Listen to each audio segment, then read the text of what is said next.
today, the one-year anniversary of the death of Officer Police Detective Melvin Santiago, and today was also, of course, the dedication of the new police station here in the West District. Thinking back on it all, I know we spoke on that day. Just what sort of feelings, what sort of thoughts go through your head? It's an emotional day for our city, for our state. But the naming of the new West District precinct, I think, bespeaks Detective Santiago's legacy.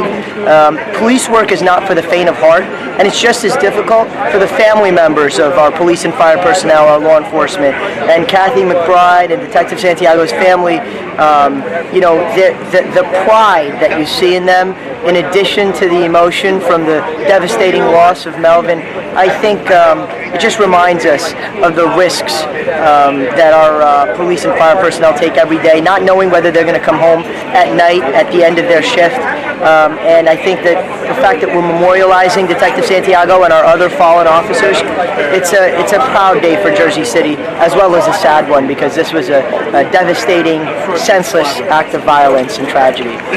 Now, if I'm not mistaken, the Melvin Santiago law that is in the legislature, you've played a decent role in that. So could you tell us a little bit about that piece of legislation and where it stands today? Sure.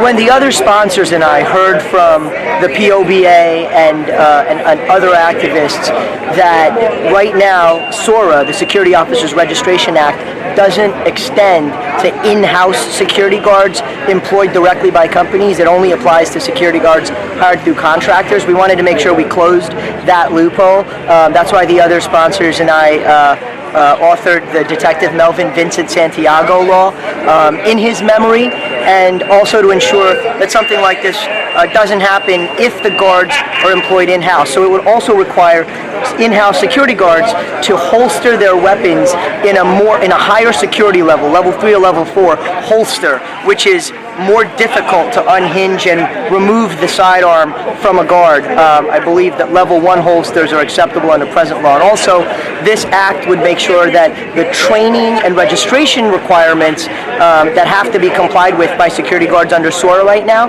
if you work for a security contractor, that those requirements are imposed on all armed guards, even if you're in-house working for a company.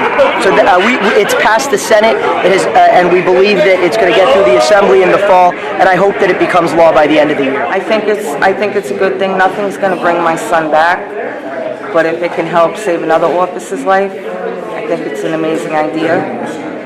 You also have to have the person that's holding the gun be qualified to protect himself also.